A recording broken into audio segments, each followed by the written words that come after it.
এত পেছানো দরকার আছে ভাই, ফুটেজ না এত তর্ক করেন। ওরে মাইরা কি করছে? ভাই বোমটা নিচে না ঠিক আছে, ওর উপরে হামলা হয়েছে, ও এই পাশ থেকে আসছে, ঠিক আছে।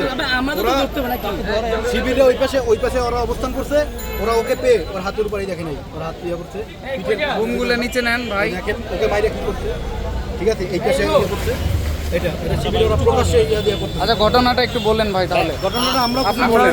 আপনি একটু বলেন। আমি ওখানে আসতেছিলাম, দেখি যে অনেকগুলো পাঞ্জাবি টুপি পরা শিবিরের লোকজন, ওরা লাঠি ছোটা ইট নিয়ে দাঁড়ায় ছিল। আমি আসতেছিলাম, তারপরে ওরা আমার উপরে হামলা চালায় অতর্কিত। তবে ওদের যে নাসিরউদ্দিন পাটোয়ারি বলছিল রক্তের বদলা দিতে হবে, এই রক্তের বদলা ওদের দিতে হবে ইনশাআল্লাহ। অবশ্যই রক্তের বদলা ওদের দিতে হবে। আপনি শিবিরকে কোনো কিছু করেছিলেন কিনা? শিক্ষার্থী, আমরা এই যে আসতেছিলাম শিক্ষার্থী, অবশ্যই ওর কাছে জিজ্ঞেস করবো।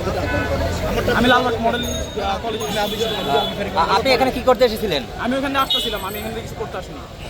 শিবির আপনাকে কেন হামলা করলো বা কোনো আমার কেন হামলা করছে আমি জানি না। ওইখানে আমি দেখছি যে সেটা আমরা জানবো, আপনারা আমাদের সাথে থাকবেন, আপনারা আমাদের সাথে থাকবেন, আমাদের সাথে থাকবেন, সামনে নিয়ে যাবেন। আপনাকে হামলা করছে